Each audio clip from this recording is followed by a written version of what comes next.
welcome to today's reading stream. I just noticed that my stream deck isn't working. Yay! Okay. It's okay. Everything's okay. Everything's okay, maybe? I don't know. My computer's been weird for the past, 3 weeks, to be honest. Month, maybe. But it's okay. It's alright. It's alright. It's okay. It's... Sorry. I just saw a DM. Oh my god. Okay. Today we are reading Remnants of Filth Volume 2. We are actually finishing it today. We have 4 chapters until the end, so let's hope we can actually finish it today. With these 4 chapters. It's only like... guys, can someone do math? It's page 321 to 365. That's less than 50 pages. That's like 45 pages, right? Right? Or is it 35? I don't... Man, don't ask me. Man, don't ask me to do math. I'm too gay to do math. Listen undefined. Sorry, I'm in a very singy mood. Just before I started stream, I was like looking at TikToks and stuff, and now I'm singy. I'm singy. But yeah, that's good because singy voice mood is actually really good for reading voice mood. They're one and the same, pretty much. So yeah. Let's get started, shall we? We are on chapter 63, titled Heart's Pain. Where did we leave off? He was going to check on Princess Mungza? Yeah, Mungza. Oh boy. Oh boy, oh brother. Page 321. Hope you're having a good day. Let's get started. Fayao Terrace was great start. Fayao Terrace was festooned with lanterns, hung high and low in picturesque disorder, woven from bamboo and covered in paper plates. What? Paper paste. Okay. My reading is off to a great start. Woven from bamboo and covered in paper paste, they resembled a river of stars glittering against the night sky. Snow drifted down through the halo of light, dusting the engraved red lacquer railings with the layer of white. 2 women stood in the snow amid the glow of the lanterns. One of them, attired in a red dress and short coat, embroidered with butterflies, spoke with a sweet smile on her face. The other was dressed in goose-yellow robes embellished with bamboo and plum blossoms. She stood by the railing, face tilted up as she gazed at a graceful, fish-shaped lantern. In spite of his patchy memories, Gumong knew almost immediately that the second woman must be Murong Mungza. Moments ago in the palace hall, he noticed something strange in Moji's expression. In all the time he had known Moji, Gumong had never seen him show so much concern toward someone. He thought this Princess Mungza must be very beautiful indeed. Now that he saw her through the kaleidoscopic snow, he realized that beautiful was too shallow a descriptor. Murong Mungza did not boast extraordinary proportions, but she was slender, tall, and elegant, possessing an aristocratic air. In the light of the lanterns, her fair, delicate face shone like fine jade, and the nape of her slender neck arched from her collar like a flower stem, making her appear even lovelier. Huh? Oh boy. Who is speaking?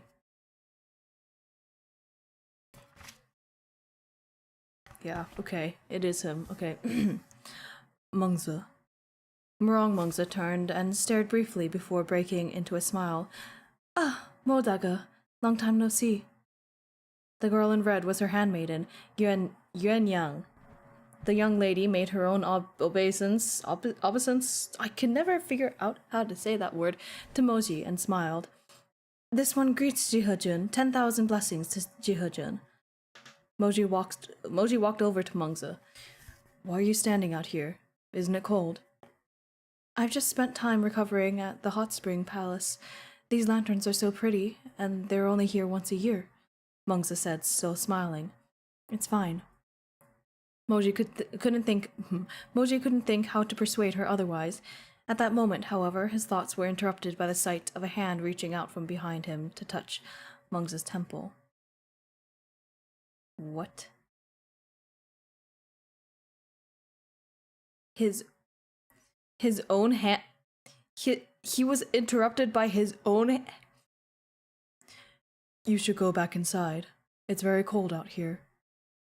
Because Mungza was dizzyingly highborn, it was rare for anyone to invade her personal space like this. She took a step back almost instinctively. But once she got a good look at the person beside Moji, oh, okay, it's him, her expression changed. General Gu. Gumong had once been the most popular man among the maidens in Changhua. Within him remained a tenderness toward the fairer sex. Though faint, some annoyance had surfaced when he saw Moji treat this woman with such familiarity. He still said kindly, "The snow is so heavy, and your ears are red from the cold." This was Gumong. Murong Mungza was struck speechless. She had heard reports of Gumong's condition even before she returned, but such close and sudden contact with this traitorous devil was nevertheless difficult for her to stomach. Yuan Yang's temper, however, was more explosive. Unable to bear the sight of such insult, she upbraided Gumong. "You traitorous bastard! How dare you touch my lady with those filthy paws? If it weren't for you—" "All right," Murong Mungza softly cut her off.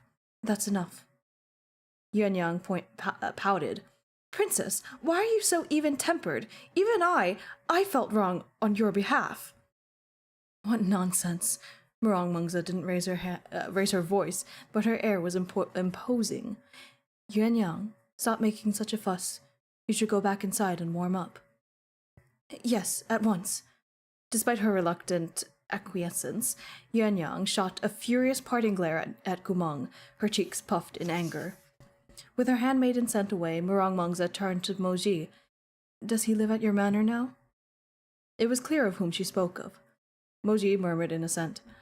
Murong Mungza lowered her lashes and sighed. "I don't want to harp on it either. You've already been wounded. You should remember to be mindful." "I know." Gumong didn't catch much of Mungza's meaning, but because this woman hadn't let that mean lady continue to scold him, he thought that she was probably a good person. Just then, a plum blossom fluttered down from one of the trees, arcing over the terrace, and landed in Mungza's hair. Gumong reached over, wanting to help her get rid of that flower. This time, Moji caught his hand before he even touched Mungza. "A flower fell on her head," said Gumong. Moji cut him off, his voice flat. "This is Princess Mungza. Make your obeisance." "Never mind," said Mungza. "His mind has been damaged. There's no need for him to go through the motions." Gumong didn't reply, his blue eyes flitting between Mungza and Moji. In the end, he slowly lowered his head. "I only wanted to help." Of course he did. Oh, unstable, really? Okay. Yeah, so I don't think I try to fix my everything. I try to fix everything, but I really think it's OBS's fault. I really think it's all fucking OBS. It's all OBS. It's all OBS. Moji decided to bring an end to this conversation. "You should go back to the Great Hall. I have something to discuss with her."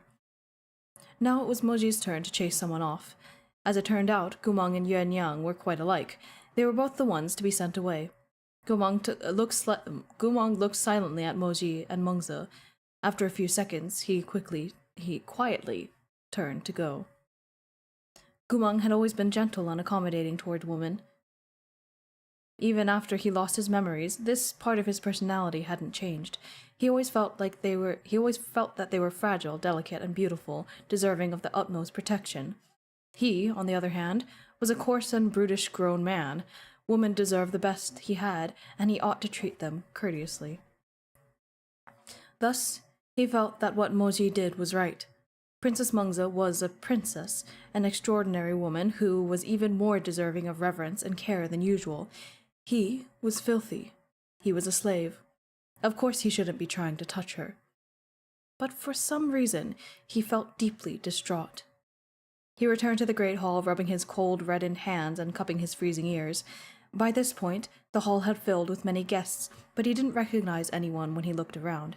He suddenly felt intensely helpless, like a dog abandoned in the wilderness. He turned instinctively to look for Moji, his only point of support. But in that moment, he realized Moji was the one who had sent him away. He had nowhere to go. He could only stand blankly next to the terrace entrance, gazing at the two distant figures under the lights. Beneath the splendid lanterns, Moji bent his head to speak to Mungza. Mungza laughed, sometimes interrupted by a cough. At some point, Moji seemed to ask her something. Mungza covered her mouth to cough, and then shook her head. They were too far away for Gumong to hear anything, but Moji's features were distinct. Even at this distance, Gumong could clearly see the expression he wore. Moji unmistakably sighed, then unfastened the outer coat to his ceremonial military robes and passed it to Murong Mungza. He didn't drape it over her shoulders or touch her hair in any way, but for some reason, the sight made Gumong's heart throb. His brows drew together, and he brought a hand to his chest and pressed. Now the other party is just... Before he had quite figured out what this feeling was, an assortment of disconnected snatches of dialogue flashed through his mind. Oh no, wait, is this gonna work? Oh, I can't do my reverb today. Damn it. Can I attempt to fix my Stream Deck settings?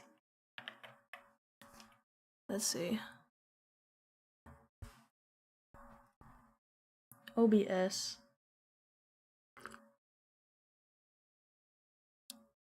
No, it's not working.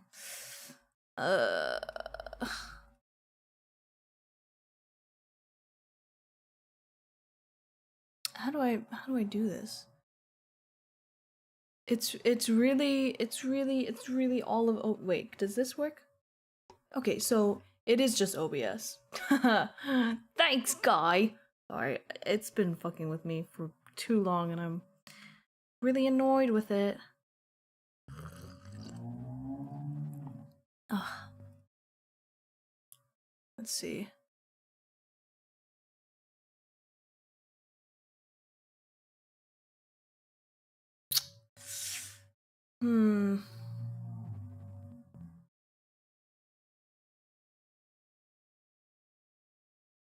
Yeah.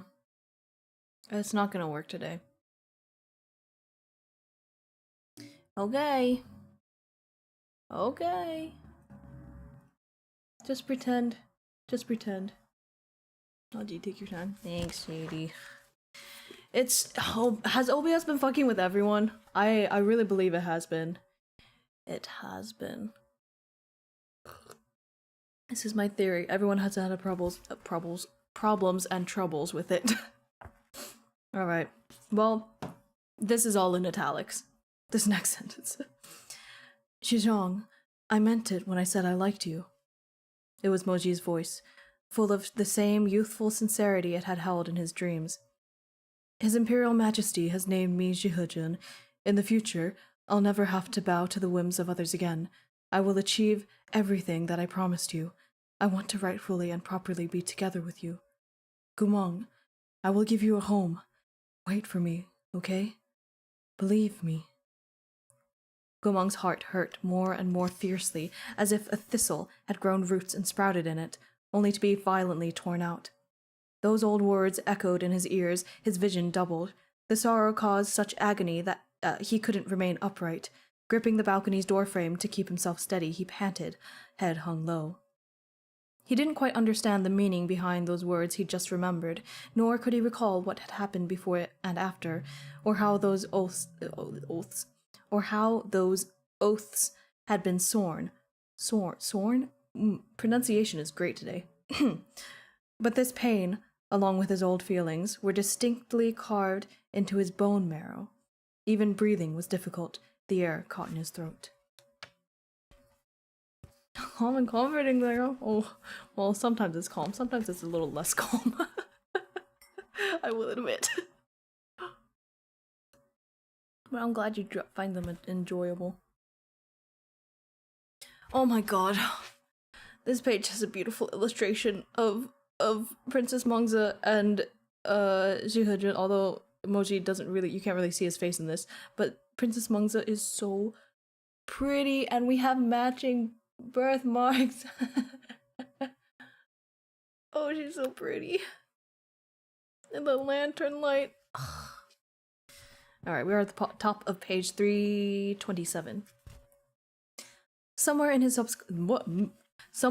subconscious, he felt like he'd expected a pain like this. It was as though his past self had foreseen events like the one he now witnessed. It was as though he had never taken Moji's oath seriously.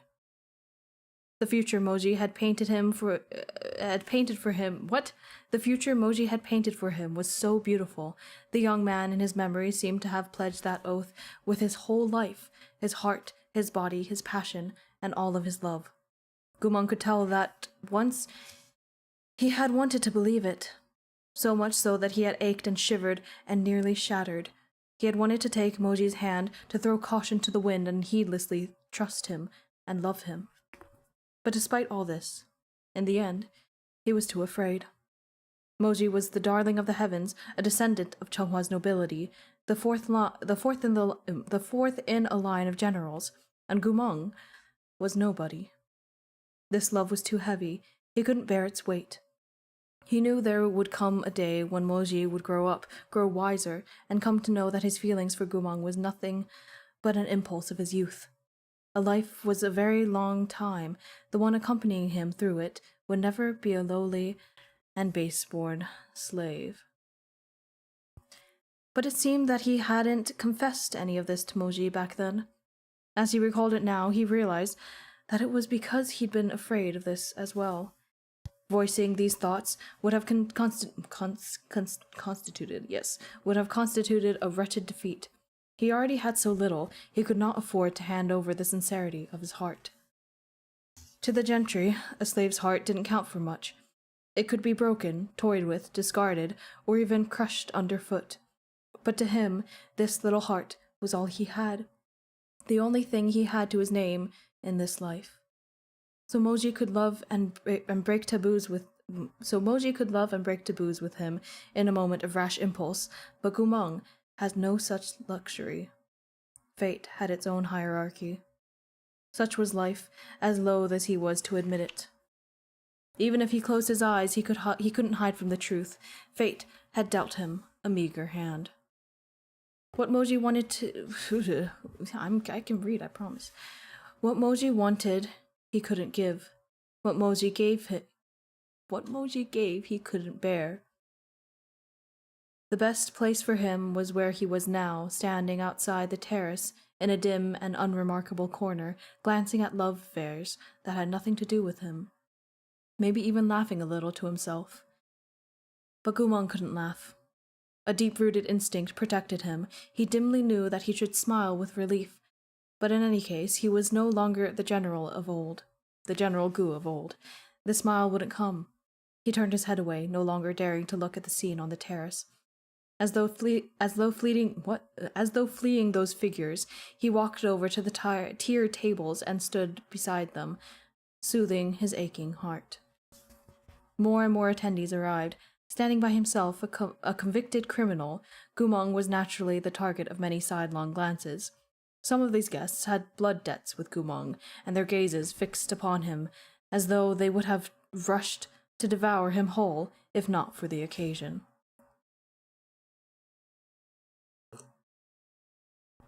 As Gumong slowly returned to his senses, he realized that something was wrong.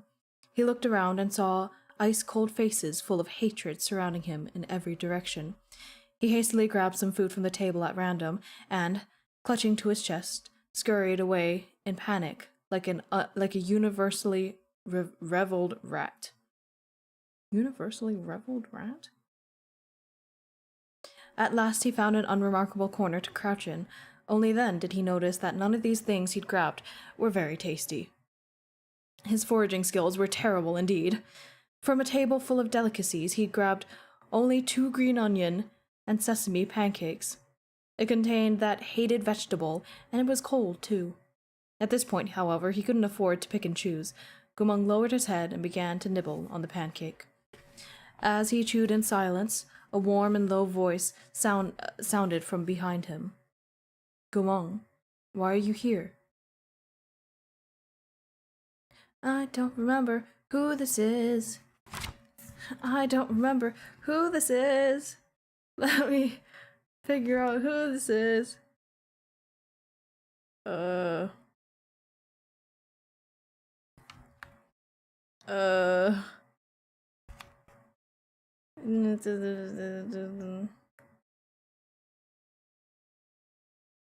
Okay, I got it.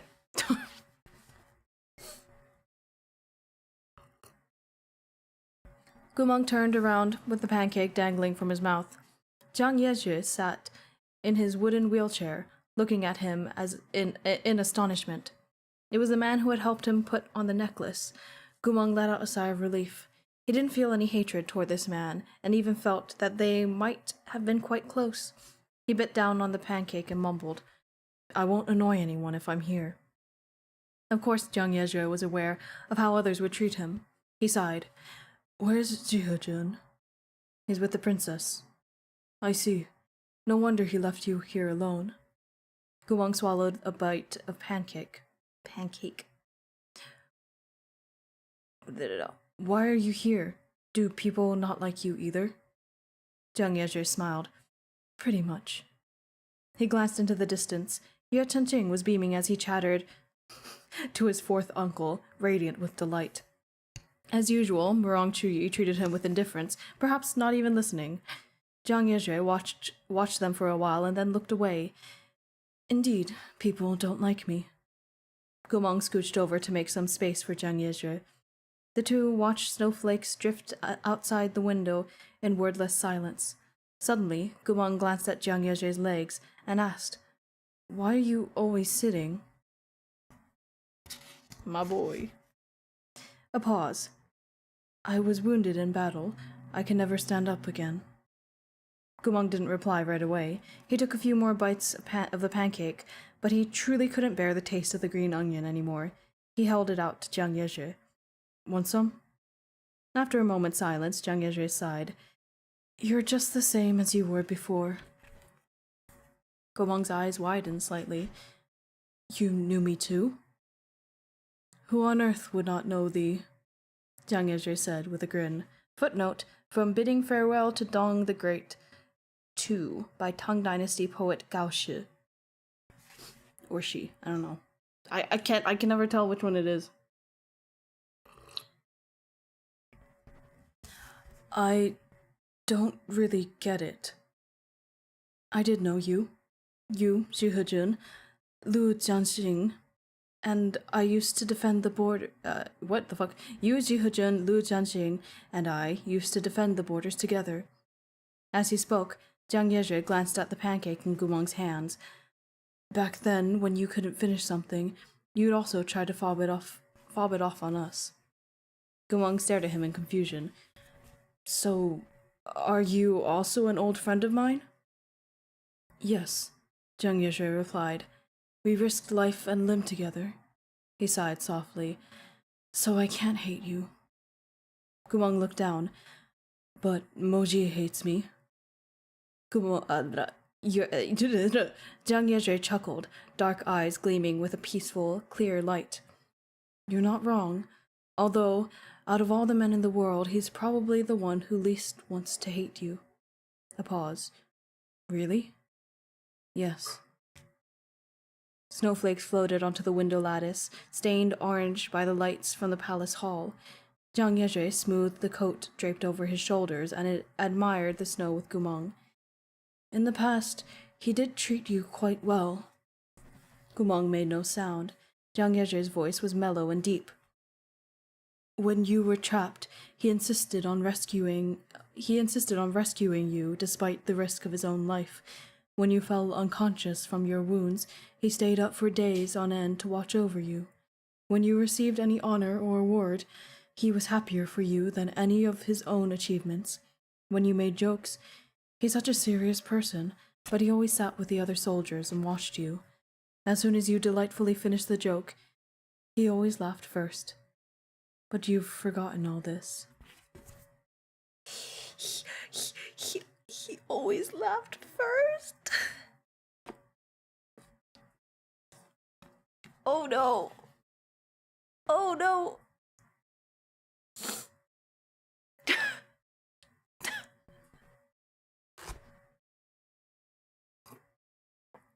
That is crazy. That's crazy. Fuck you, meat bun. Oh my god. Jiang Yizhe had experienced plenty of pain and suffering and had faced his own mortality. Oh, sorry, my nose is now like this. When he spoke, his words were mild. It was as though he were calmly chatting about the past with an old friend, but his tone and expression were light. But those words plunged Gumeng into shock. In his mind's eye, he could almost catch some blurry shadows, a few shards from the past. A crowded and bustling little tavern, its atmosphere cheerful, packed with boisterous soldiers. He stood on a chair and grinned as he boasted and chatted with the people below him. Gumeng scanned the crowd. He couldn't remember the faces of those merrily yelling beneath him, but as soon as he looked up, he noticed the young man sitting beside the liquor cabinet. His posture was perfect, his gaze gentle. Over the heads of the noisy soldiers, that man had eyes, only for him. In an instant, Gumeng's heartbeat from the past moment was revived. He remembered the promises he'd heard. His past self hadn't chosen to believe them, but nevertheless, he could tell that Moji had meant them wholeheartedly. I really do like you. I will give you a home. Wait for me. Gumeng closed his eyes and fell silent. If you hadn't abandoned him and hurt him, if you hadn't crossed his lines and violated his deepest taboos, how could he hate you? Asked Jiang Yizhe. He was always protecting you. He was willing to shield you against any hardships, but you stabbed him from behind. Quite literally. Gumeng flinched. Was it true? Was that how it was? He thought of the way Moji had looked when he gripped his hand, pressing it against his chest. Moji had said, "You nearly killed me." People's hearts are made of flesh, Jiang Yizhe continued. He protected you for so long and gave all that he could give. He is a noble, one of the most high-born young masters in Changhua. He comes from generations of heroes, a family with a history of unparalleled glory. Yet, for you, back then, there was nothing he wouldn't do. But after that last stab you gave him, he couldn't protect you any longer. No one else had ever said anything like this to Gumeng. If someone had explained this to him a few years ago, he wouldn't have believed it at all. But after his recent interactions with Moji and the memories he'd regained in the last few days, Jiang Yezhe's words left his heart and mind a mess. His blue eyes glimmered. Why are you telling me all this? I was once your comrade and his as well. Jiang Yezhe paused, his expression complicated. I don't really want to see the two of you hurt each other again. Gumeng sat in a daze for a while, searching for an excuse for his past wrongdoings. But he's very mean.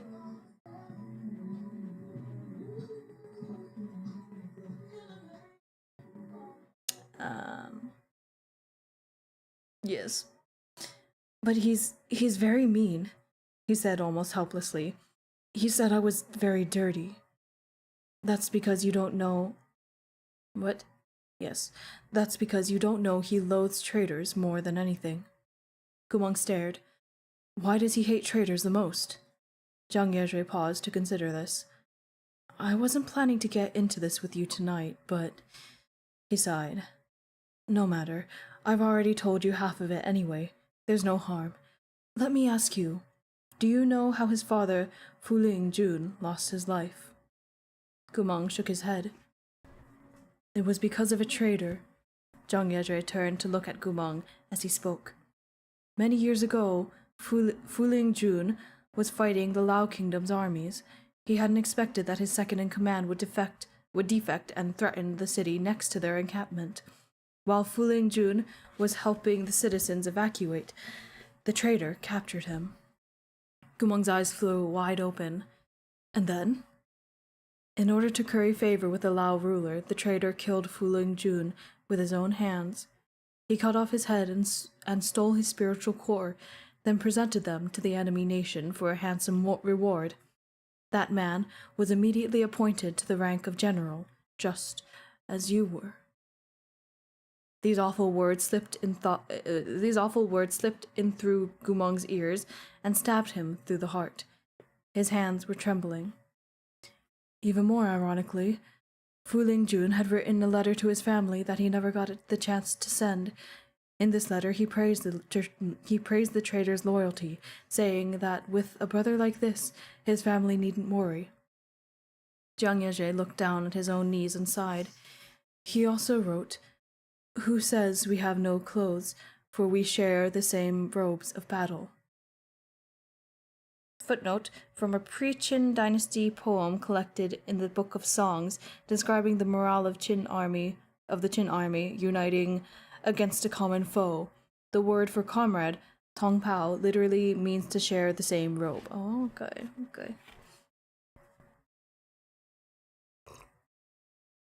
Fu Lingjun put the lives of his own family into his comrade's hands, but his brother didn't even leave an intact body for his family to mourn. When the casket entered the city, Fu Lingjun's remains were a gory, dismembered mess. Zhang Yezhe turned to look at the pallid Gumeng. Moji was only 7 years old. A lump in his throat left Gumeng unable to make a single sound. Gumeng, Zhang Yezhe said, do you understand why Jihujun hates traitors now? He paused. You and the man who killed his father basically did the exact same thing. Gumeng stared at him blankly. Coldness seemed to have seeped into the spaces between his bones. Ask yourself honestly. Think it over. Zhang Yezhe sighed once more. What kind of saint would he have to be to bear you no grudge? End of the chapter. Uh-oh. He was 7 years old. That is the moment of like, oh, I'm a human, kind of.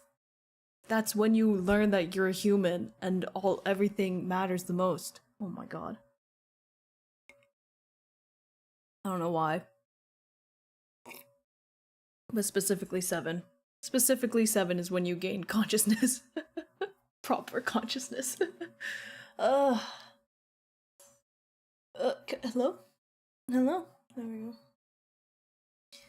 go. Hydrate. I'll hydrate.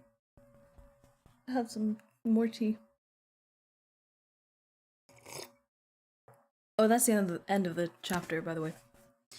That is that. And the next chapter, chapter 64, is called Moji Can Hold His Drink. Can he now? Can he?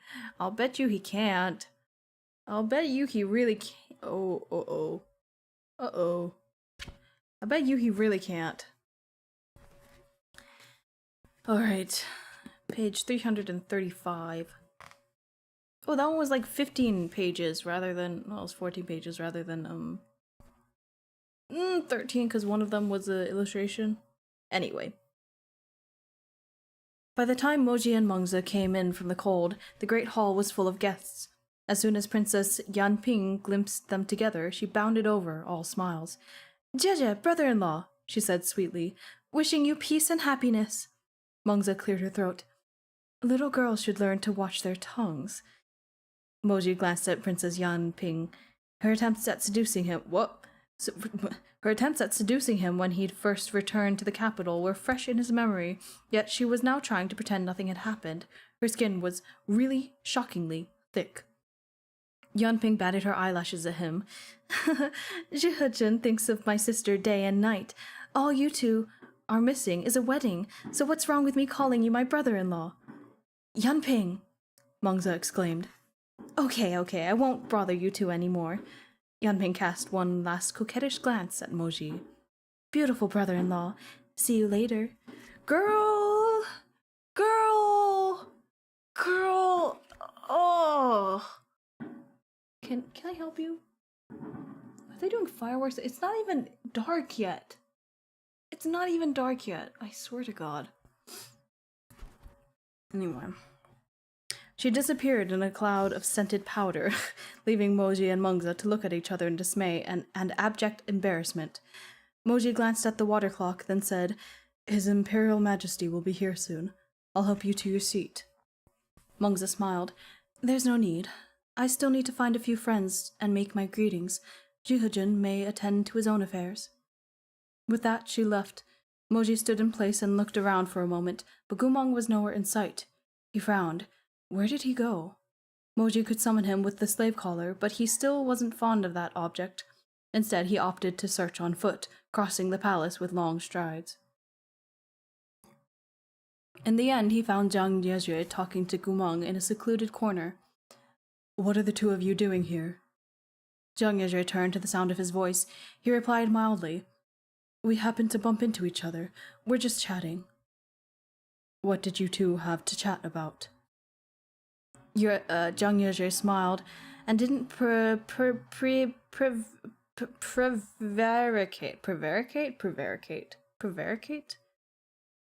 I know what words are. You. Moji shifted his gaze to Gumong, but Gumong was looking down, fiddling uneasily with his sleeves.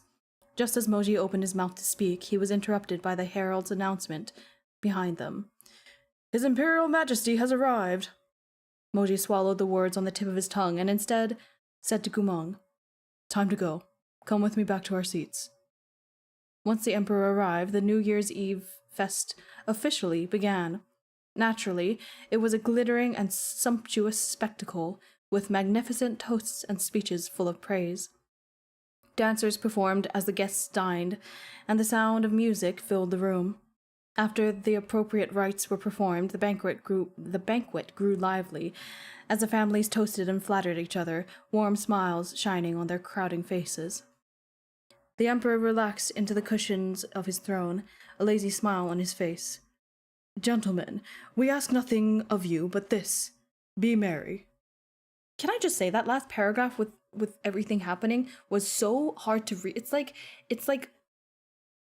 I felt overwhelmed reading that. And I think that was on purpose. I have a feeling like that was on purpose.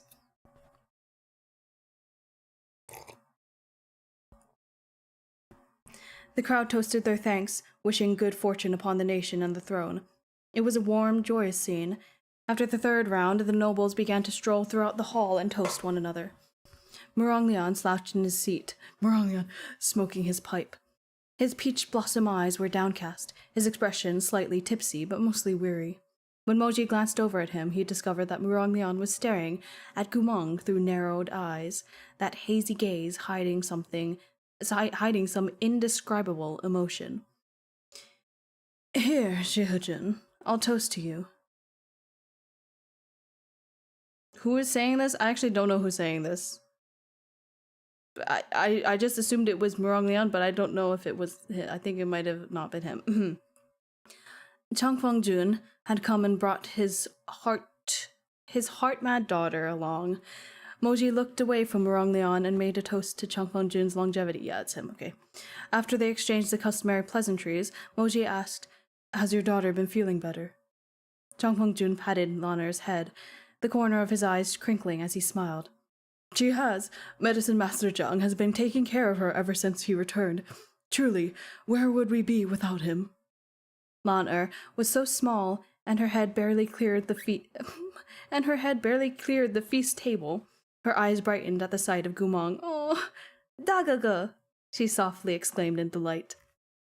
Gumong blinked, his blue eyes curving like spring leaves as he smiled. Little dragonfly. My name is Lanner. She didn't get to finish. The banquet was a gathering of loose tongues, and chatting with someone so notorious would do her no good. Tang Feng-jun put his hand on his daughter's head, hinting that she should be quiet.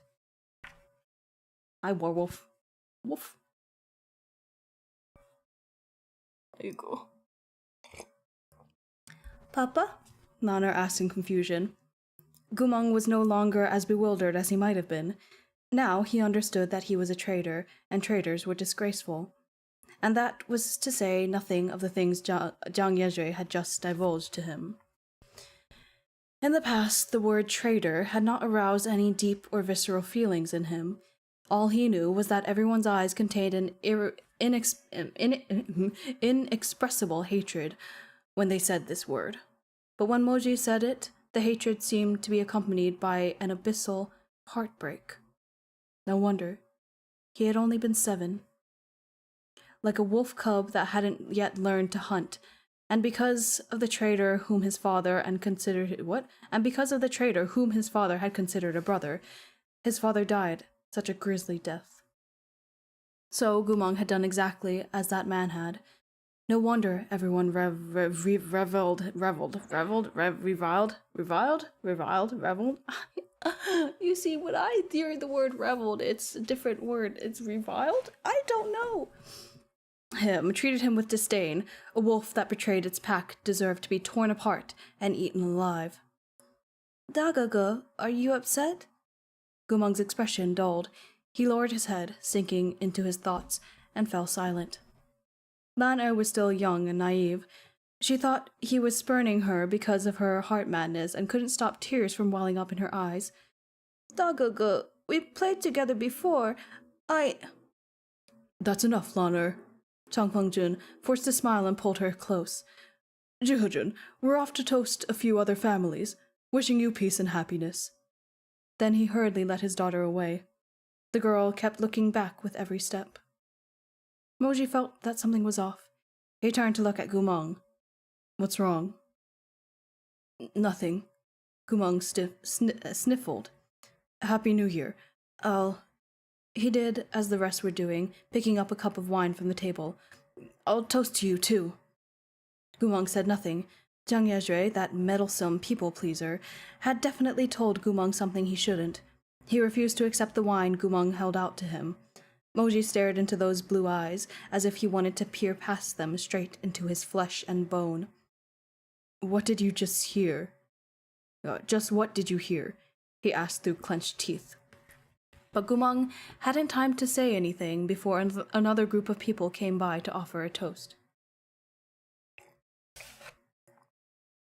Moji couldn't discuss such matters in front of others, so he had no choice but to perform the niceties. Being the highest-ranked general among Chenghua's why is this word so hard to say? Aristocracy. Yeah. Like aristocracy, like Socrates, yes, okay. Aristocracy. He had no shortage of people coming up to rub elbows with him. The moment one group left, another took its place. Moji wanted to grab Gumong and interrogate him, but he gradually realized that this was presently impossible. Jihojun, wishing you peace and happiness. Hear, hear, a toast for Jihojun to achieve even more merits in the coming year. Chenghua's nobles were numerous indeed. Hope you've been doing well. Have you enjoyed? Yes, very much so. I'm doing okay. Hope you are too. All right. As each one came up to toast him, Moji downed one drink after another. Imbibing? How do you pronounce this word? Imbibing.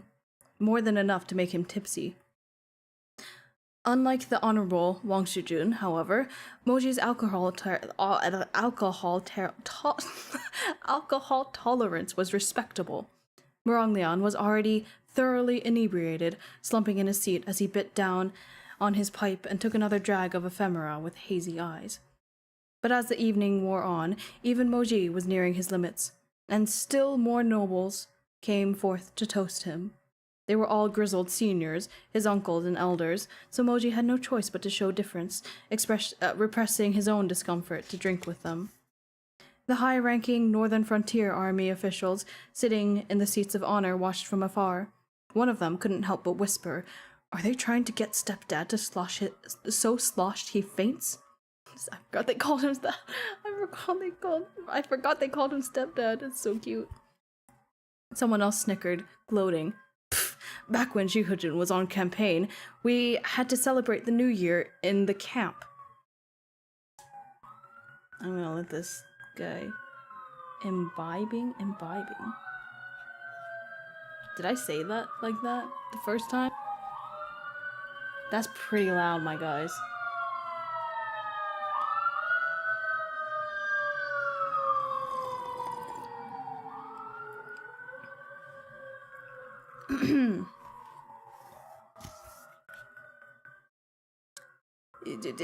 Back when Jihujin was on campaign, we had to celebrate the New Year in the camp.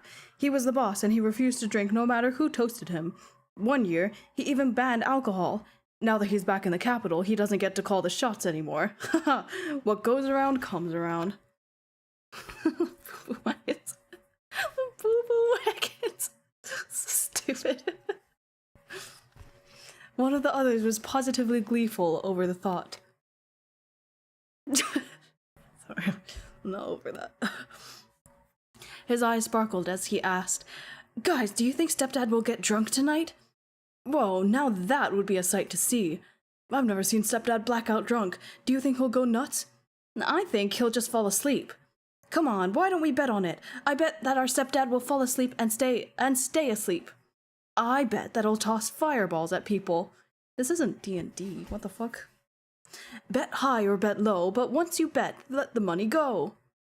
These army grunts didn't mean well, and those old nobles plying Moji with wine didn't do it out of kindness either. They were of noble lineage, just like Moji, so there were no class conflicts to speak of, but clan grudges and jealousy were no doubt present in spades. All of them wore the same blue-gold ribbon and had the same noble blood, so why was it that Moji stood head and shoulders above their sons and grandsons? Moji had lost his father young, and his mother had taken up with her dead husband's brother.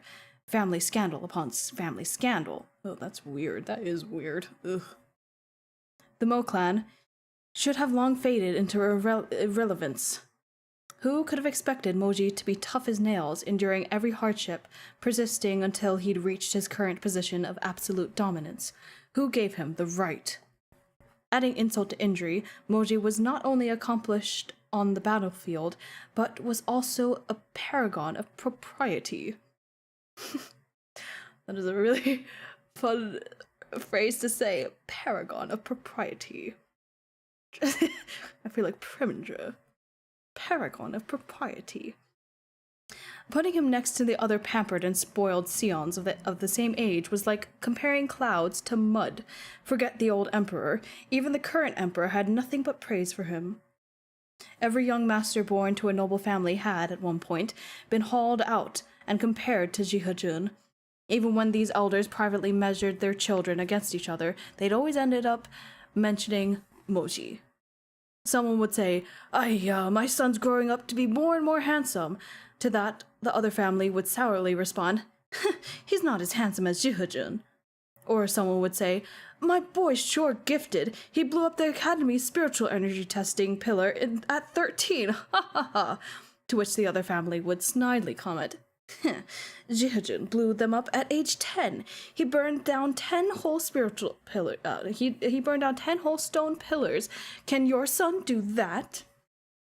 Yet another would say, my son isn't great at much else, but his strength lies in his grace and refinement. Didn't his Imperial Majesty even praise him in court? As his dad, it sure feels good to hear it. To that, the other families would snark. What's that next to Jihujun, the lotus blooming pure? What a curiosity it was. It wasn't like Jihujun was some immortal, yet he spent all his days acting like he was above earthly matters.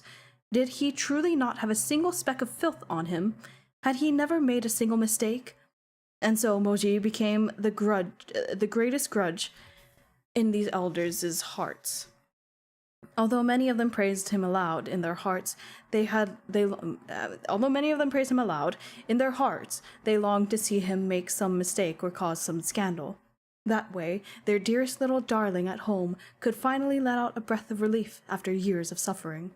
Only then could they most sorrowfully and arrogantly lament, "Told you so. This Jihe Shenjun is just a man after all." That was why these nobles were enthusiastically plying Moji with as much wine as possible. At first the old bastards were just looking for some excitement, but their malice gradually rose to the surface. A drunk person might do or say something that they shouldn't, the old bastards thought. They couldn't get at any of Jihujin's real weaknesses like this, but maybe they could expose a flaw or two. What was he doing, acting so high and mighty? When these crafty old foxes met each other's eyes, they knew what needed to be done without saying a word. Each of them was enlivened. That's just a straightforward word. What the fuck? Each of them was enlivened by the opportunity, as of waging a war of another word, attrition.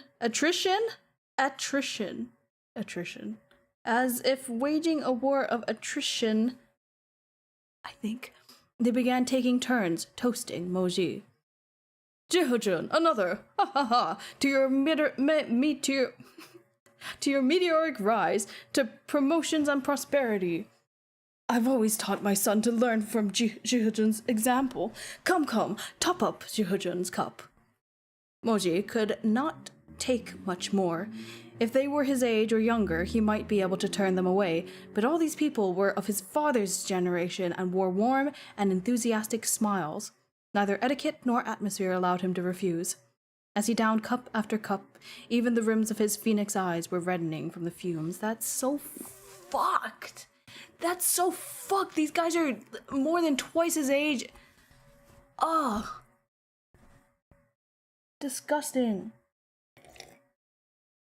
Grow up. God. The army ruffians of the northern frontier continued to mutter among themselves. "Another 2 cups and Stepdad's gonna fall over."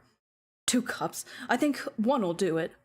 Stepdad looks like he really can't take it anymore. But Moji could. He drank another full 6 rounds.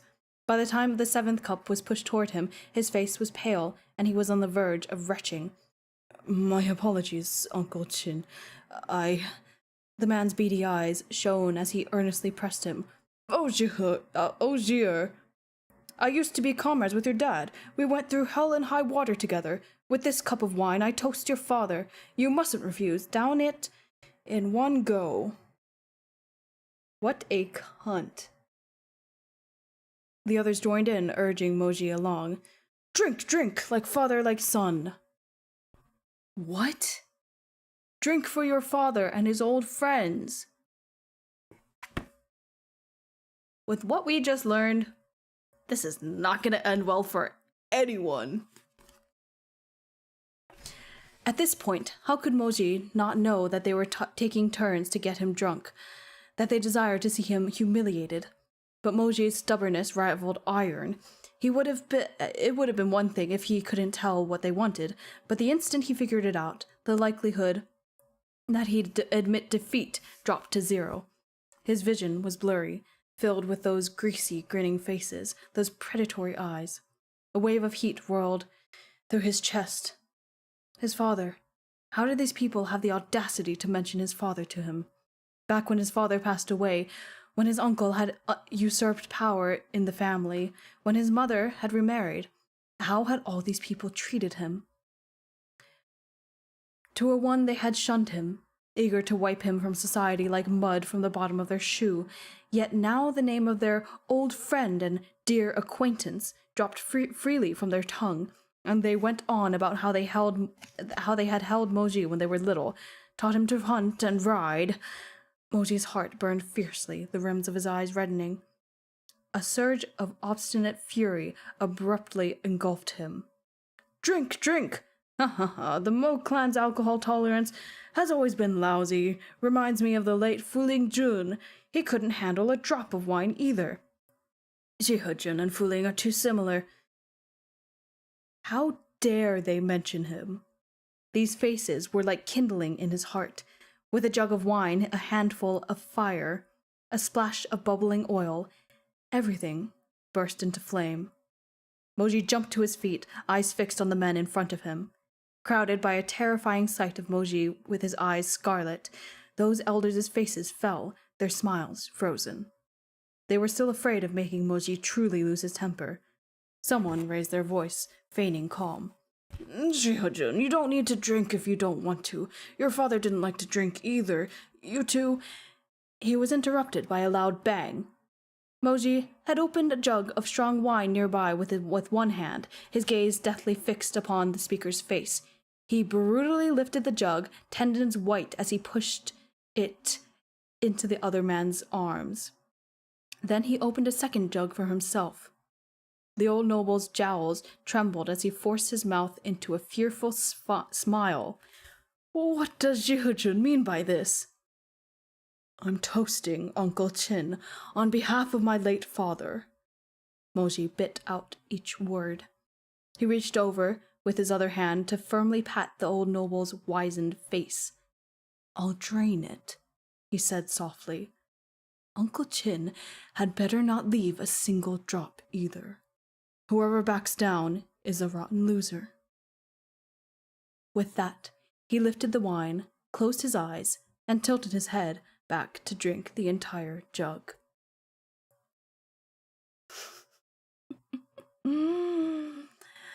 By this point, the eyes on Ji Hejun were no longer limited to the crowds surrounding him. Nearly everyone in the hall had been drawn in by his grand gesture.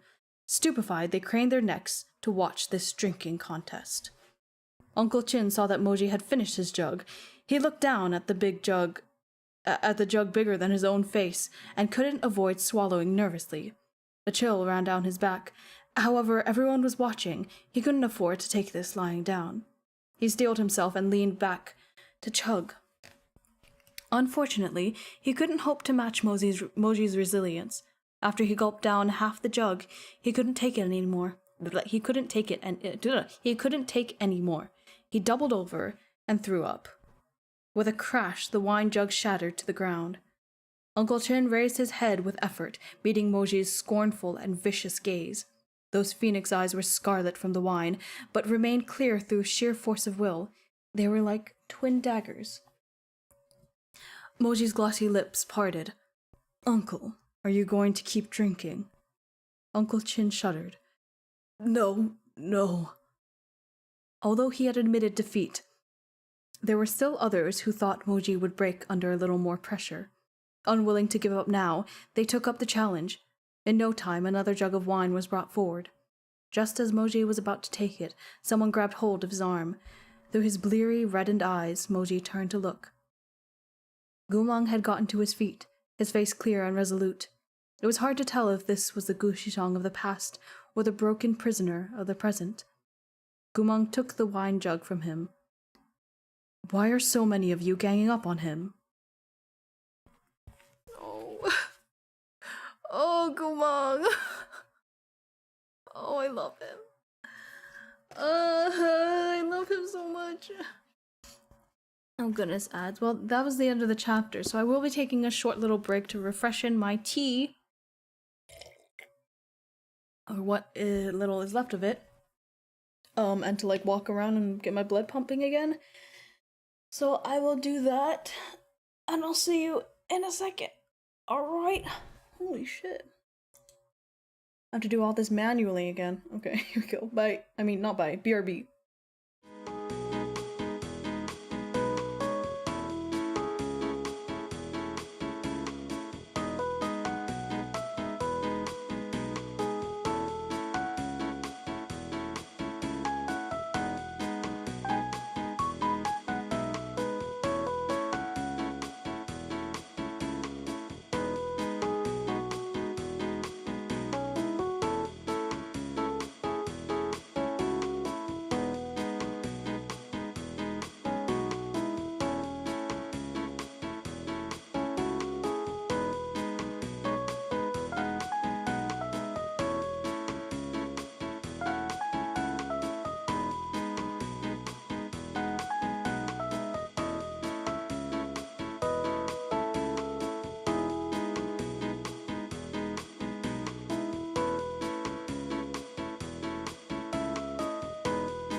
Okay, I'm back. I'm back, and we have 2 more chapters to read. We have 2 more chapters left of this book, of this whole book. And now I'm bashful. I didn't know. I'm bashful. I'm not bashful. It's a stim. We're on chapter 65, titled You're Not Worthy. What does that mean? What does that mean? All this book is pain and suffering. That's all it is. That's all this whole series is. Like, at least Urha has a little bit of fluff. This has no fucking fluff in it. The most fluff we got was with Gumong and the dog, but that was still angst and pain and suffering. So, fuck you, meat bun. I want a meat bun. Alright. We're on page 347.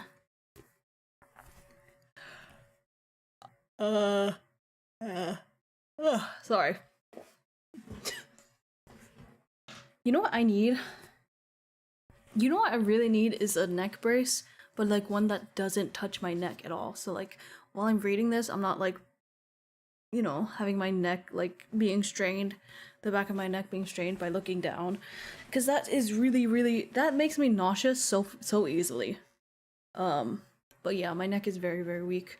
I need a neck brace. I don't think they cost that much. I should just get one. I should just get one.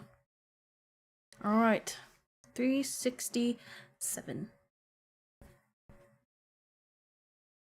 His head hurt, fit to burst. But Moji still gritted his teeth and pushed Gumong away. None of your business, he said quietly. You'd better sit down. Gumong didn't listen. Why are you bringing up his papa during a celebration? Okay, how do you say papa? Papa? Papa? Papa? Papa? Papa? Papa? Papa? How do you say? I don't know, man. You want neck support without touching your... Yeah, I hate it. I hate it when things touch the front of my neck. That's a very normal thing to hate, I think. But it's like particularly awful for me. It's like touching velvet. I can't. But yeah, so it would just like be a chin rest essentially. Anyway. The back of my neck is okay to touch. The front of my neck, no. Anyway, I'm done. Don't you know why his papa passed away a long time ago? He paused. Oh wait, no, I skipped a whole thing, okay. Moji wondered if he was imagining it. He saw an anger he'd never before witnessed in those usually vacant blue eyes. Gumong's hand gripped Moji's wrist tightly, perhaps out of guilt, or in atonement. He wouldn't let go no matter what. Don't you know why his papa passed away a long time ago? He paused. Why? Why do you want to make him sad? The old bastards couldn't take this hit to their pride. You disgusting creature, one of them spat.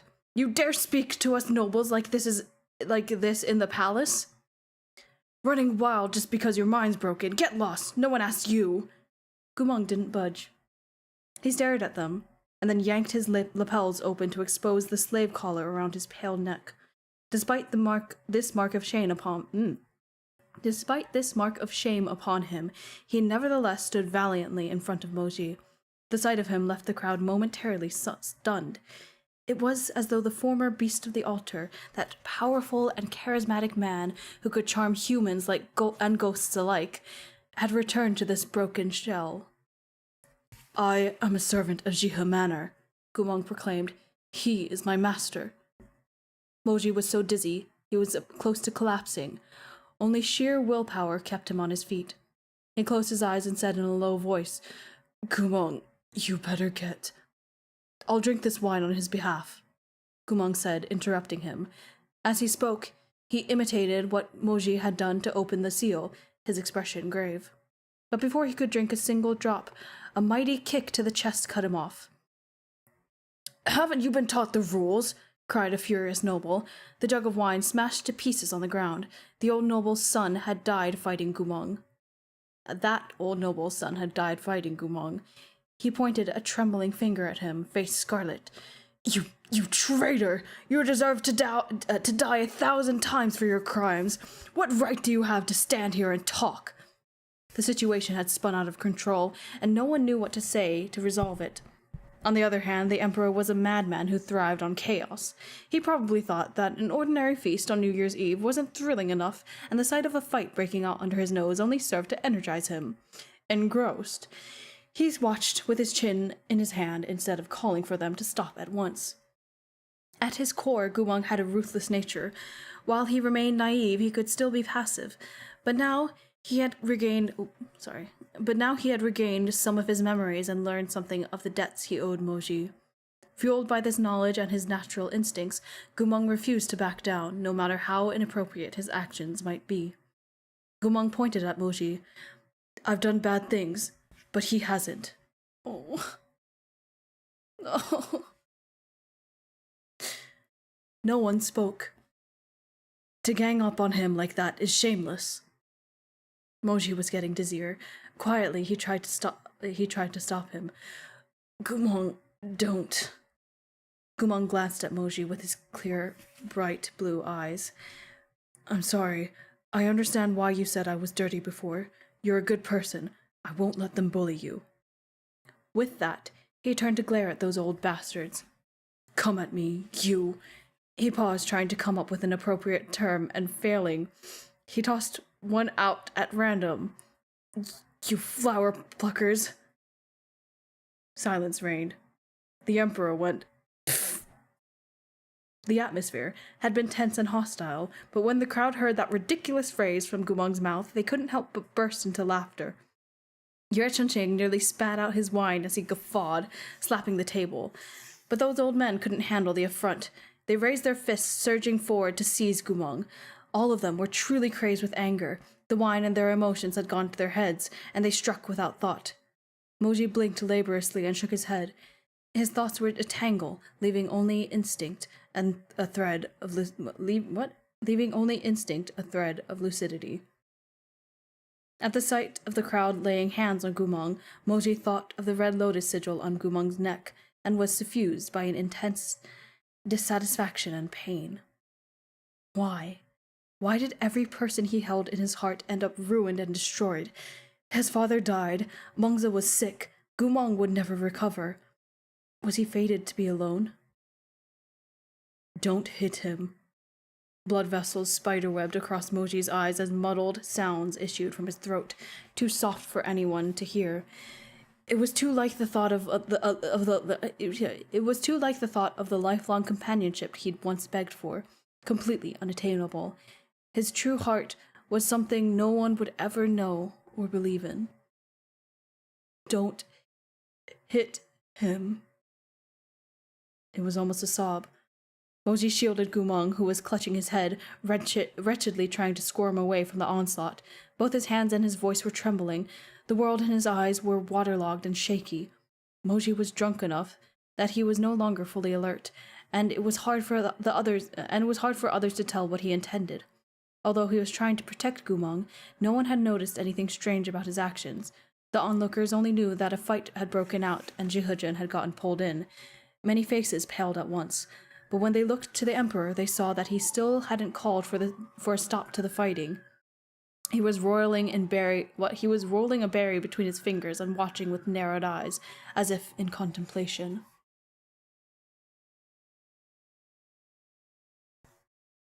The first group to spring to action was the officers of the Northern Frontier Army. Despite their jokes, their stepdad was still their dad, and they faced death together.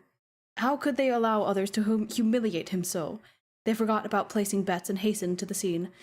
Yongle Jun, cool down a bit. Jihujin, don't be mad, it's the new year. They smiled as they broke up the scuffle, sneaking in a few punches alongside. How could the old nobles be a match for these army ruffians? In moments, the officer had most of them thoroughly subdued. But the few of those who remained held blood grudges against Gumong.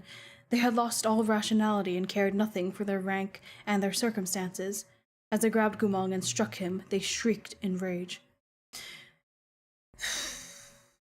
You deserve to die. Why don't you go die?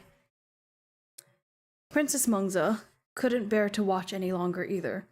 She was worried that Moji would be hurt in the chaos. Ignoring Yanping's attempt to dissuade her, she also strode over to intervene. But how would those old men be willing to listen? The pain of mourning their sons, the blood debts carved into their bones, they might suppress these things when they were sober, but now these men had been unexpectedly set off. The princess was here, so what? You better fucking listen up. No one cares what happened to your mind. If it doesn't matter if you've forgotten. You're still a murderer, a traitor. You're going to hell, never to be reincarnated. All the dead are waiting. All of them are watching. All of them are watching you. He already knows this. He already had this dream. Hi.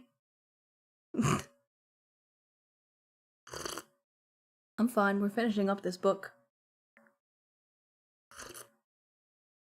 They're in a scuffle. They're in quite a scuffle at the moment.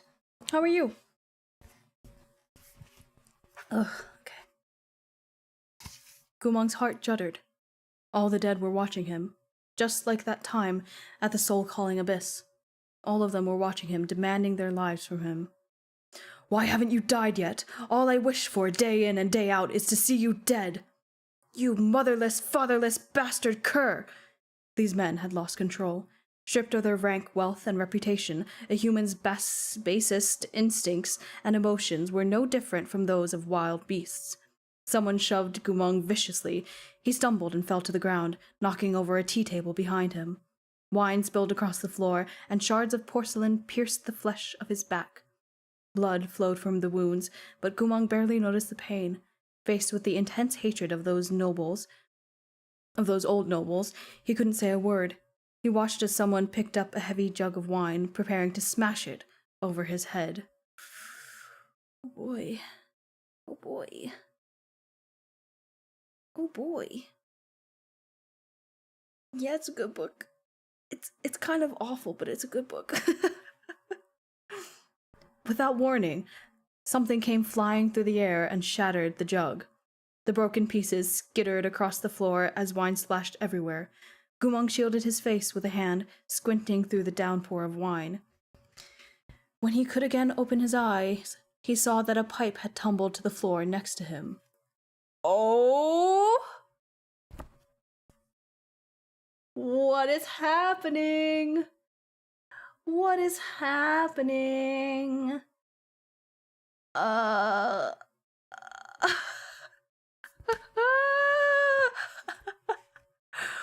So this was the object that had been thrown with enough force to break the wine jug. Staring, Gumong turned his head. The person who had blocked this blow was Murong Lian? Murong Lian! Oh my god, there's also another illustration, but I don't think we've gotten to it yet. What is he doing? What is he doing? Murong Lian had risen from his seat. His hand was presently clamped around that insane noble's wrists, and he was quite drunk. He reached out to flick the man's head, smiling lazily. Yeah, this is what this illustration is. Oh my god, it's so good. Oh, he looks so fucking cunty as always. I hate him, but I love him. But I hate him, but I love him. Oh, he's awful. What's wrong, little darling? Using the chaos to cover for your own vengeance? Who do you think you are? This lord's grudge hasn't been settled yet. Get the fuck to the back of the line. Oh boy. Oh boy. Murong Lian, you dare to address this elder so? You. Oh, you're unhappy with being called little darling. Murong Lian licked his lips and smiled. What a pouty flirt you are. All right. How about little sweetheart? You. Now that you heard... I'm sorry. This... Okay. Here they are again.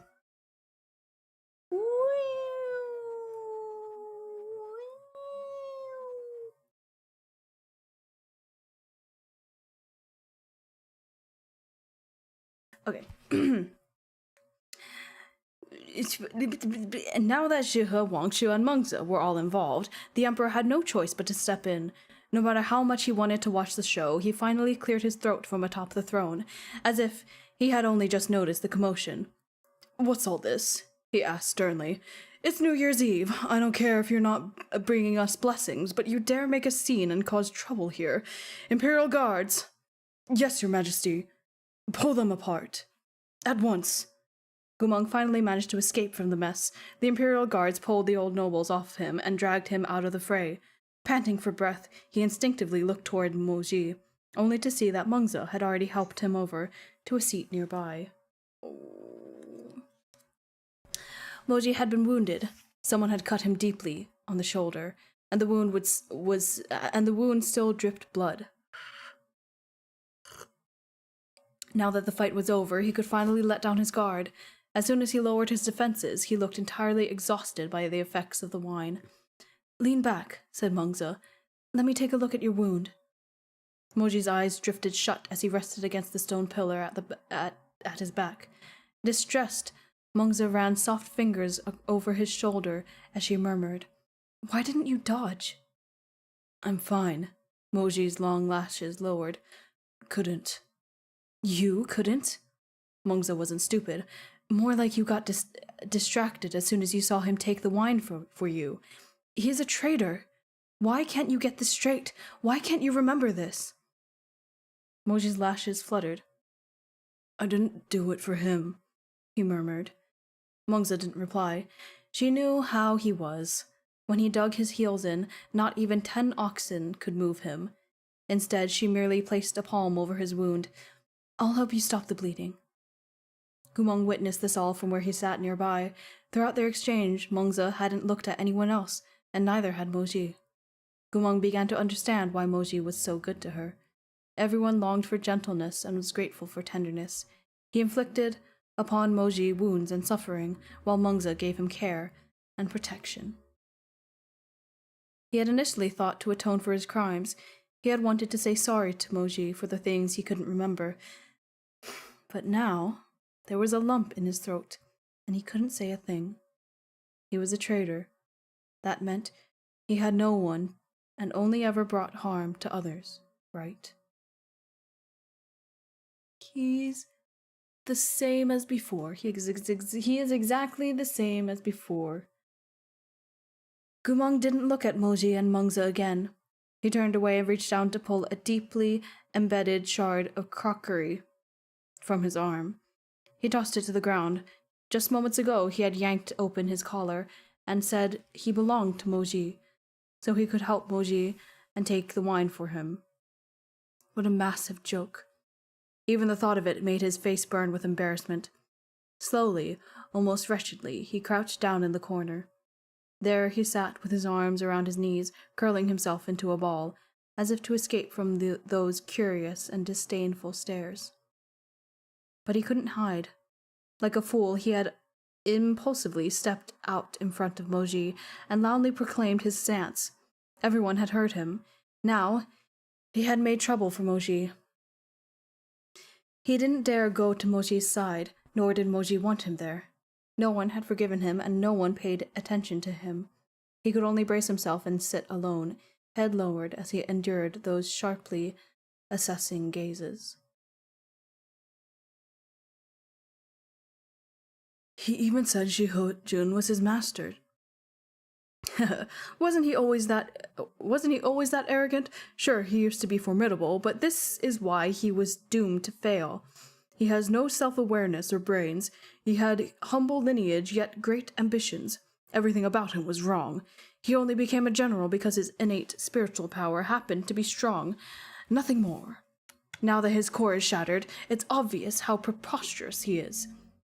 He certainly doesn't know his place. What a nuisance. He even got Jihujin injured too. What a disaster. Sitting among these snippets of conversation that only grew louder, Gumong lost the powerful shadow he had briefly regained. Once again, he was hunched and small. He's so... That's the end of the chapter. We have one chapter left. That is really only a few pages. That's about normal size. Yes, I'm going to roll my neck a couple times. No. He's so sad all the time because everything is sad in this world. In this book, everything is sad. Everything is sad.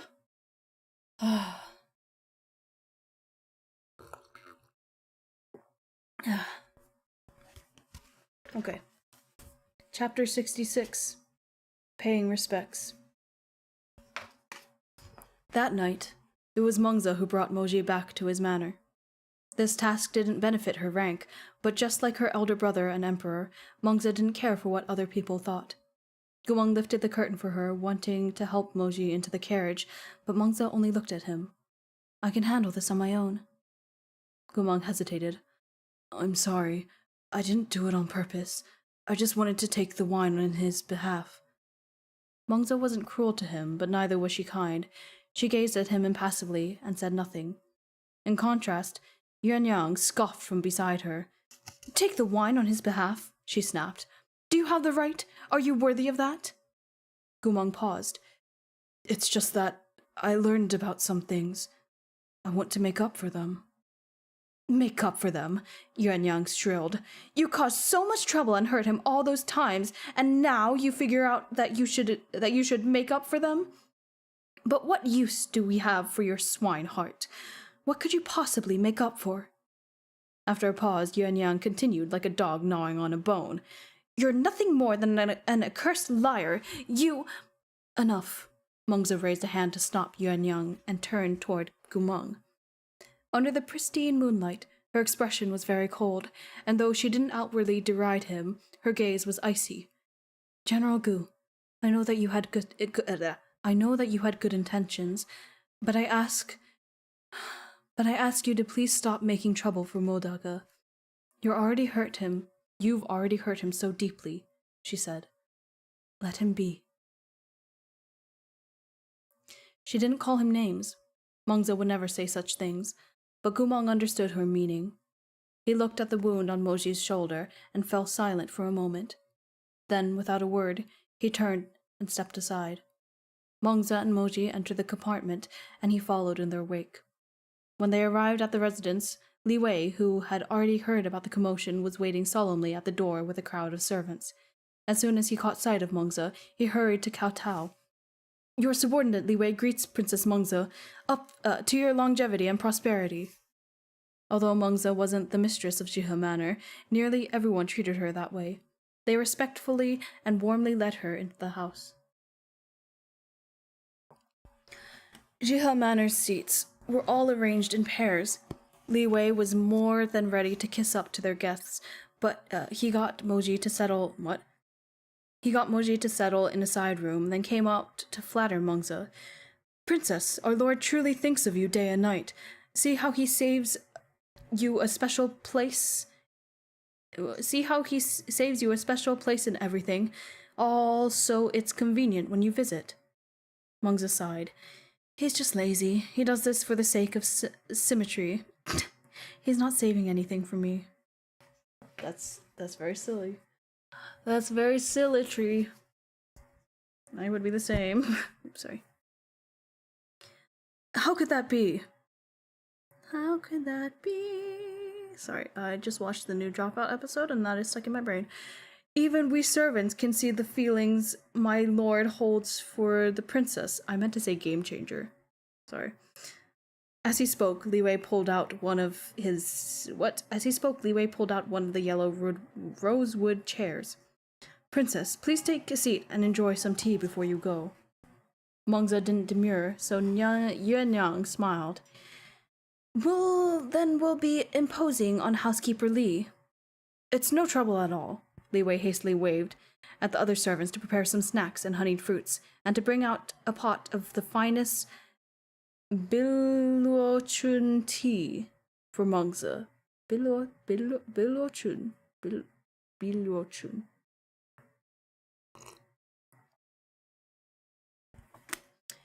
He chuckled as he fawned over her. Princess, look, this tea set only has 2 cups. It's the lord's favorite. In the future, you must come often to have some tea with him or play a game of chess. Mengzi glanced at the teaware. It was indeed a set from Chonghua's imperial kilns, with only one teapot and 2 cups. The sort of tea set usually used to receive very close friends, or used between married couples. The imperial kilns manufactured them to please such buyers, the implications being that the affection between the tea drinkers ran so deep as to leave no room for others. Mengzi returned her snow-white face aside and coughed lightly. Housekeeper Li, don't be absurd. I've never liked porcelain with pine, bamboo, and plum blossoms. Footnote, known as the 3 friends of winter, these plants remain tenacious even during the coldest days and symbolize noble character and steadfast friendship. Oh. If you continue to presume your lord's intentions, I just might tell him when he wakes. See if he punishes you. She's spicy. Then I dare not presume, said Li Wei. Despite his words, the smile in his eyes didn't fade in the least. A woman's feelings were easy to guess. Although Mengzi made a show of rebuking him, she still liked to hear that Moji was thinking of her, looking after her, and treating her differently from others. As Li Wei served the princess tea and sweets and made conversation, he saw, out of the corner of his eyes, that there was someone standing in a dim corner, watching silently. Li Wei's heart skipped a beat. It was usually Gumong who sat where Mengzi was sitting and used the teacup Mengzi was using. But that was merely because Gumong didn't understand etiquette and the lord didn't care to manage him, that he was allowed to behave in such an unruly manner. Would Gumong see this as Mengzi encroaching on his territory and become hostile toward her? Li Wei's heart pounded. He was about to find some excuse to send Gumong away when he saw Gumong look at Mengzi. His expression wasn't hateful. Rather, it was bleak. He was like a fuzzy little wolf pup who had only now realized his rank and fate within the pack. He stood still for a moment, then turned to leave. Many things were fine as long as he didn't know about them. But now that he did, he understood in hindsight why other people had reacted to him the way they did. Gumong finally understood why Moji had been so upset when Gumong had first sat in that chair. Why he had said, "This seat wasn't saved for you." Wolves had their own hierarchies within the pack, and people were no different. He had thought that the seat beside Moji was empty, so he'd had no qualms about claiming it. But it turned out that the seat had an owner. Though she hadn't come back for it yet, Moji had always been saving it for her. It was he who had dared to shamelessly encroach in Mengzi's place, his cheeks scorched with heat.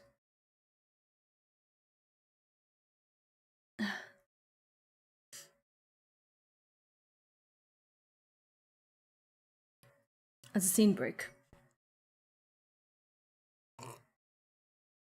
And give me one little second. I think I'm keep getting okay, never mind then. It's fine. We are at the bottom of page 360.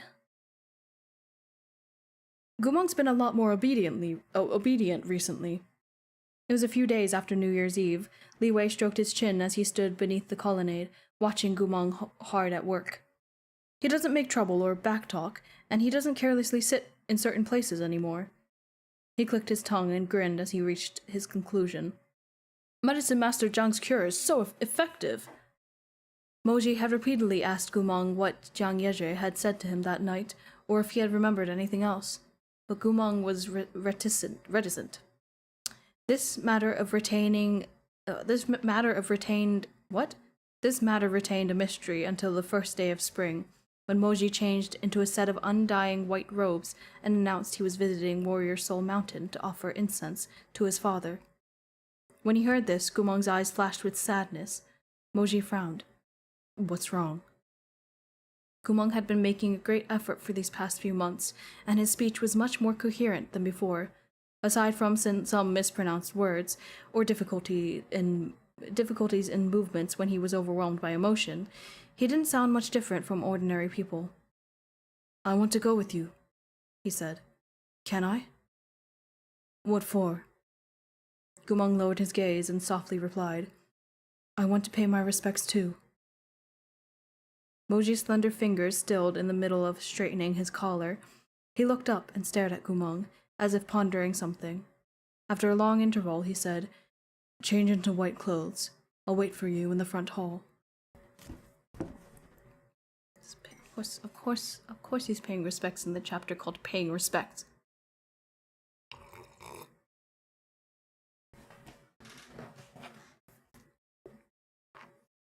As another tiny scene break. Pronouncing words.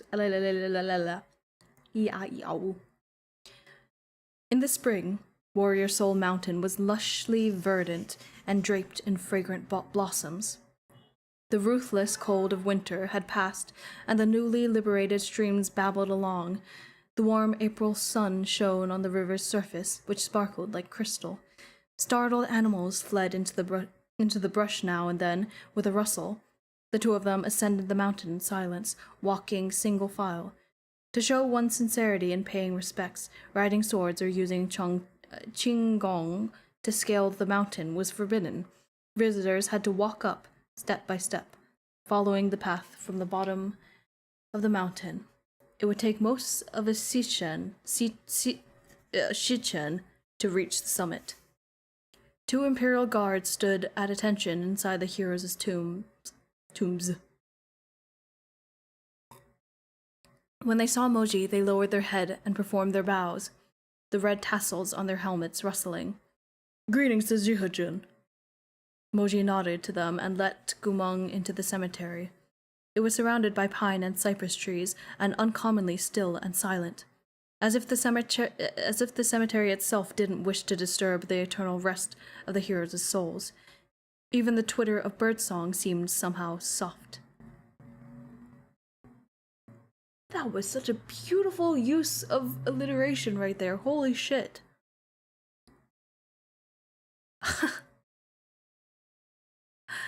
As the two walked up the tall white jade stairs, Gumong looked around at the jade gravestones inscribed in gold as far as the eye could see. Suhai Jun, Jo Jinyue, may his valiant soul rest in eternal peace. Hanshan Jun, Yue Fengya, may his valiant soul, I said valiant before, may his valiant soul rest in eternal peace. On and on it went. The higher they ascended, the more gravestones were filled. The more gravestones there were, filled with inscriptions of their occupants' life achievements. When Gumong's steps took him past the large jade gravestone, he stopped involuntarily. Fresh fruits and steamed buns were arranged before that plaque, and the ashes from the paper money that had been burned in the grave's basin were not yet scattered by the wind. In the sacrificial center, In the sacrificial censer, 3 sticks of fragrant incense burned even now. He couldn't help peering at the name carved on the plaque. A graceful row of words was inscribed in a powerful hand. Wang Shujun, the 7th, Murong Xuan, may his valiant soul rest in eternal peace. The gold shone magnificently in the sunlight. Moji noticed Gumong had paused. He turned and glanced at him. That's Murong Lian's father's tomb, he said. His gaze swept over the tribute of food and the censer. He sighed. Looks like Murong Lian left not too long ago. He still has a heart. He's a bitch, but he still has a heart, doesn't he? Ugh. Leap Bun and your complex characters. That was fortunate. If Murong Lian saw Gumong here, they were nigh guaranteed another round of verbal sparring. It would not be appropriate to fight in front of so many heroes from bygone generations. Gumong studied Murong Xuan's tomb for a while longer, and turned back to ask Moji, "Where's your papa's tomb?" At the very top. Let's go. The pair climbed to the mountain's summit. When they looked up, they could see the mist encircling the peak and the vast expanse of the heavens and the earth. Chonghua's imperial capital was faintly visible in the sea of clouds below, so distant it seemed like a dream from a lifetime ago. As they gazed down, they saw that the mountain path they had taken meandered like a river, linking the mortal world below to the city of the dead above. Here, in the peak of Warrior Soul Mountain, death was far more real than life. Moji strode over to the gravestone as tall as 3 men and placed the sacrificial basket in his hand at its side. Father, I've come to see you. The mountain wind blew through his white robes. The peak seemed so close to the 9 heavens that the rising sun scattered its rays right over their heads. The golden words on the jade gravestone gleamed, and Moji's long lashes rustled and trembled as they met that dazzling light, to take in every inch of the inscription. Fuling Jun, Mo Qingqi, may his valiant soul rest in eternal peace. Moji knelt to light the incense and arranged the sacrificial food. The gilt paper money was set alight. The blue-green wisps of smoke carried with them the fresh scent of pine and cypress boughs. Gumong knelt beside him as well. He reached out a hand, hesitant, and looked at Moji with a question in his eyes. Moji paused but didn't stop him, so Gumong also gathered up some paper money and cast it into the brazier. The flames flared to life, and waves of heat rose. Gumong squinted, coughing softly. Moji prodded at the paper money with a set of fire tongs, ensuring that each sheet caught and curled into ash, one after another. His feelings were hard to put into words. Many years ago, he had hoped to bring Gumong with him to pay their respects together before his father's grave. He had wanted the only elder he held in high regard to see the only person to whom he had given his heart.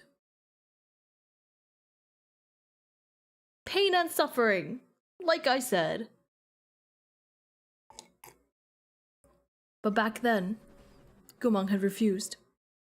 He would invariably smile and dodge the topic. Better not. I mean, considering our relationship, Uncle Mo definitely wouldn't be happy if we paid respects to him. He'd rain curses on you from above for messing around. Or he would flippantly say, Shiri, be good. Shiga can accompany you in other things, but this is really out of the question. It's too formal. Your future wife will be jealous. How would I dare to make the maiden upset? Gumong knew he oughtn't trouble a maiden's heart, so he thoroughly stomped on Moji's sincerity. But the present Gumong had obediently followed him here without anyone compelling him to do so, and even properly burned the paper money with him. It was as if his old wish had at last come true, yet Moji didn't feel the slightest bit happy. After all the paper ingots were buried, Moji sighed. Let's go. But Gumong didn't budge. He tilted his head to look at Moji, then said without preamble, I'm sorry. Moji was about to rise, but upon hearing this, he stilled once more, his gaze fixed on the gravestone. After a spell, he asked, On New Year's Eve, did Jiang Yezhi tell you about my father? You guessed that was... My God, I can't read. You guessed that was it? After seeing the way you behaved in these past few months, I figured that must be the case. Gumong repeated himself. I'm very sorry. Moji looked at him. Great. How wonderful. He had once wanted to pay his respects to his father with this person, and now he was finally here. He had once wanted to hear this exact apology, and now he'd finally received it. But it wasn't supposed to be like this. The person here to pay respects should have been his beloved, not a traitorous prisoner and slave. The apology should have come from someone who understood the consequences of his actions, not someone so ignorant and clueless. I really can't remember why I betrayed you back then, Gumong said earnestly. But I won't in the future. Boji swallowed thickly and closed his eyes for a beat. Gumong, what future do you think you and I could have? Gumong didn't know what to say. He could only mumble. Don't be upset. Why would you think I'm upset? Moji retorted. The days when I'd felt upset because you have long since passed. What? The days when I'd felt upset because of you have long since passed. As for your betrayal, you did it because you had your own ambition and your own vengeance to exact. You were a genius on the battlefield, a lunatic whose name made the enemy cower in terror. Your lifetime dream was to charge headlong into the battlefield and achieve greatness with your army. Your eyes lit up at the prospect of battle. You didn't like to shed blood, but war excited you. Because that was the only way for you to reverse your destiny. Moji paused and turned back to look at him. But I am not the same. Gumong made no reply. I hated the battlefield, Moji continued. Over and over, it takes away the things I care for most, and gives me honors I care nothing for in exchange. Gumong, the two of us were once comrades on the field, but perhaps we were never comrades at heart. He turned his gaze to the clouds that clung to the mountain top. Perhaps our paths were destined to diverge from the start.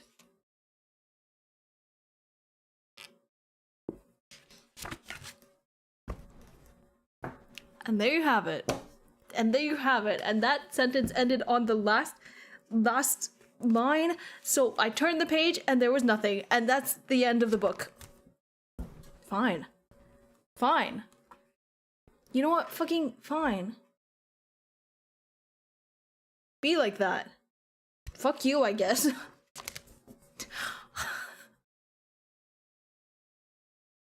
Fuck you, I guess. Well, fuck me, actually. Oh my goodness. I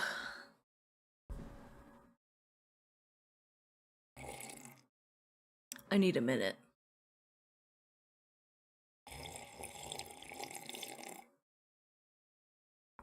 This book is just pain and anguish. I think anguish is a better word than to describe it. It's so fucking hurty all the time, and it's never fluffy, and I just want some fluff. Why can't we have some fluff? But no, angst all the way. Thanks, Meat Bun. Anyway, that being said, I will be taking taking a break from this series, for a while. I'm not sure how long, but I mean, I don't have the third book, so that's that. I'm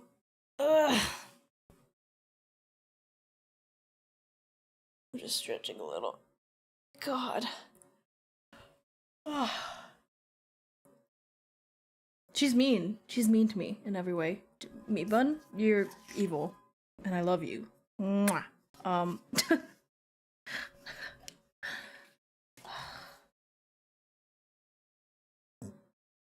Sorry, that was supposed to be a silent burp, but it wasn't. Anyway, I'll be taking a break from this series.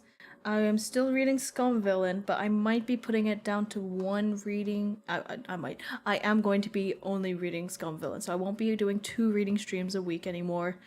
That was kind of taking a toll on me, if you couldn't tell.